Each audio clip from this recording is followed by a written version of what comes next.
சொல்லும் வெள்ளம் சொல்வேந்தர் சொகிசிவம் பேச்சில சொல்றாரு, மரத்தின் கோணலை தீர்ப்பது தச்சனின் கைநூல், மனத்தின் கோணலை தீர்ப்பது புலவரின் செய்நூல். புத்தகம் இல்லைன்னா புது உலகமும் இல்லை. இப்படித்தான் அமெரிக்க குடியரசு தலைவராக இருந்த ரூஸ்வெல்ட் அமெரிக்க நீதிபதியாக இருந்த ஓம்ஸ் பிறந்தநாளைக்கு அவர் வீட்டுக்கு போனாரு. ஓம்ஸுக்கு 93 வயசு. ஓம்ஸ் சாக்ரட்டிஸோட புத்தகத்தை படிச்சுக்கிட்டு இருந்தாரு. அதை பார்த்துட்டு ரூஸ்வெல்ட் ஆச்சரியப்பட்டாரு.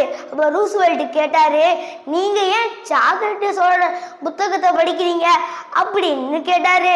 அப்ப ஹோம்ஸ் சொன்னாரு, நான் அறிவை பெருக்க புத்தகத்தை படிக்கிறேன் அப்படின்னு சொன்னாரு.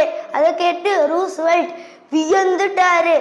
93 வயதிலும் அறிவை பெருக்க புத்தகத்தை படிக்கிறார் என்றால் நாமும் இந்த வயதில் அறிவை பெருக்க புத்தகத்தை படிக்க வேண்டாமா? அன்பர்களே, தொட்டனைத்து ஊறும் மணற்கேணி மாந்தருக்கு கற்றனைத்து ஊறும் அறிவு சொல்லும் வெல்லும். நன்றி, வணக்கம்.